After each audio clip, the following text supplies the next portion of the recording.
question I keep getting a lot is, will the bonk build be viable for the day one raid race? Lots to cover. If you enjoy the video, find it useful, make sure to leave a like rating and subscribe if you're new. You can always change your mind later. I'm very conflicted about this because originally I just kept telling people no, no, no, no, and no. And I'm kind of changing my mind.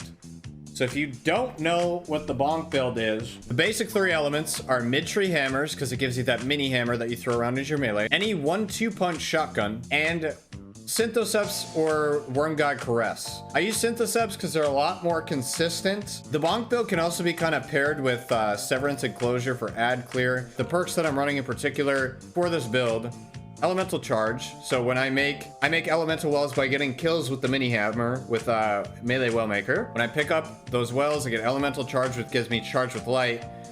And that can be used to proc Protective Light. If you don't know, when you get to red bar, Protective Light literally makes you, or you become Jesus Christ, and you absorb a lot of damage. Compare that with Wells of Life and Font of Might if you want. These are kind of nice. Wells of Life gives you increased regen when you pick up these elemental wells that you're making. And then Font of Might is also kind of nice because if you use something like, let's just say Galahorn, you have to pair it with the same damage type. So since I'm doing this on solar, it has to be a solar weapon to get the damage bonus for it. In this scenario for the bonk build, you can also use Tractor Cannon, which gives you a debuff on the enemy, so you're going to be hitting even more insane damage with this shotgun. Just for reference, if you haven't picked this up, get this before reset. Banshee's selling this roll.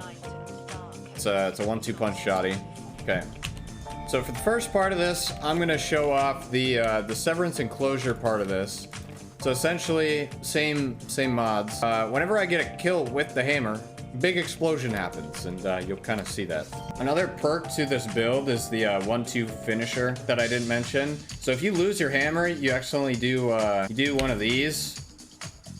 If you finish an enemy, you get your hammer back. I think this is going to be patched. It's possible, but when you're doing this hammer thing, for the love of God, please make sure you have they added this to the game recently. Charged melee and uncharged melee. The charged melee you want to bind to your hammer. That's your hammer. And then your uncharged melee, put it on whatever else you want. So every time I press E, it throws my hammer. Even if I'm in the face of an enemy. So it doesn't automatically target with a punch instead of a hammer. Because that could kill you. It could cost you a run. Literally, dude, you throw one hammer, the whole room explodes. It's like... So in order to activate this fully, you want to get Roaring Flames ×3, and you also have to proc Synthos. Totally forgot to mention that, but I guess that's just kind of assumed, is to get the maximum damage flow going as you can. Like, you can literally just go around. When you get hammer kills too, you pick up your hammer, you get health back, which is kind of busted. By the way, if you didn't know, if you haven't used 1-2 punch before, you have to hit all the pellets of the shotgun, otherwise 1-2 punch won't activate.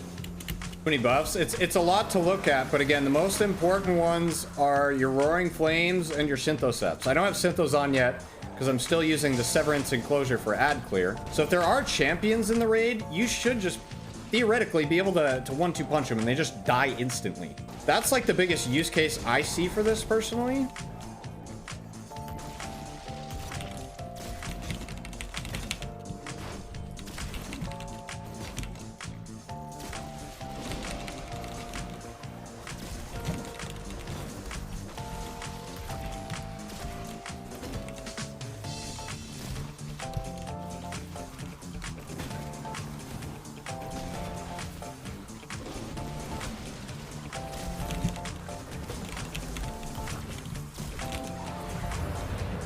Like, it's sloppy, but it's still, like, it's chunky damage, man. Like, every time I pick up my hammer, I'm getting health back. I have Protective Light procced. The only thing you really need to keep up is your Roaring Flames.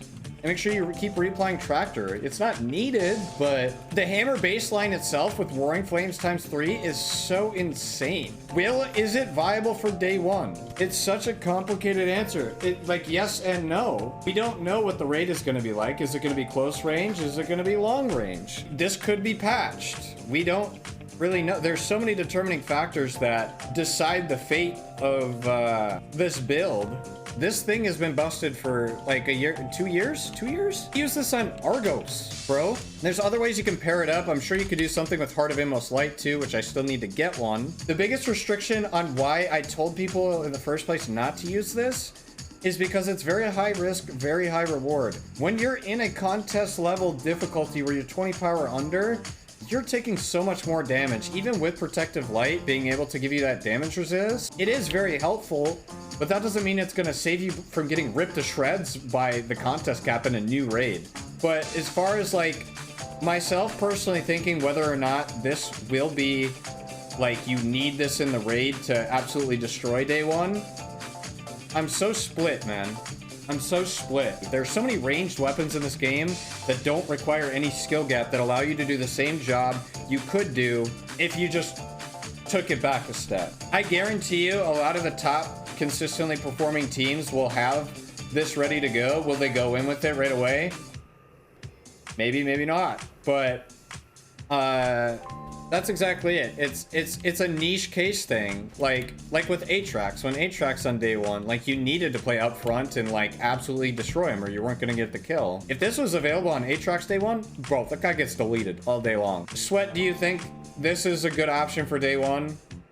Technically, yes, but if it's causing problems, get rid of it. A big determining factor, I think, will be, like Cade said here, testing it out in the legendary campaign when that comes out, because that will be similar to contest where you're capped on how much or what power level you're at for each mission, so you'll be forced to be under light. So maybe it'll be it's not gonna be the exact same. What I would say, because I'm personally planning on bringing Titan into day one, at least right now. I haven't tested Void 3.0 out yet. I'm going to bring this build ready to go on day one of the raid, the Witch Queen raid race. But the things that I'm primarily going to be relying on as far as consistency goes: Bubble, Ursa's with mid tree, and Thunder Crash with the chest piece. The Thunder Crash chest piece does so much damage in one thing too. Granted, it's not from a melee. This could be a way better option in terms of consistency because Thunder Crash, you can hit a big group with the same damage. Not only are you clearing a group of adds at once, which you can't really do with a hammer unless you're running Severance, which isn't guaranteed to kill all those groups versus something like Thunder Crash. Thunder Crash, you Thunder Crash a group, it's gonna die. It's gonna die. So I think Thunder Crash is a better bet than hammer, but I also think Bubble is gonna be a better bet than Thunder Crash. So in terms of priority, Bubble, Thunder Crash, Hammer. But if we need damage, Hammer comes to the top and it's getting tried out. But I really just don't want to risk my world's first chance on a stupid Hammer build. Just because Bubble's getting nerfed doesn't mean it's not good. The other points on day one, remember, you're going to be 20 power level under with that contest modifier. Until you start getting like that ×3 Roaring Flames, your ×0 hammer might not even like, it might take a few melees to kill one enemy. Because honestly, a possible really broken build would be blinding nades with the 1-2 punch shotgun. You blind a group and just start going to work. YouTube, thank you for watching. Let me know what you think about the bonk build down in the comments below. Consider subscribing, leave a like on the video. You can always change your mind later. Also, come check us out on Twitch. We stream every single day. We'll be streaming Witch Queen launch and the raid launching March 5th, the Witch Queen raid. March 5th, 11 a.m. Central Standard Time over on twitch.tv/Sweatcicle. Thank you guys for watching. We will see you next time.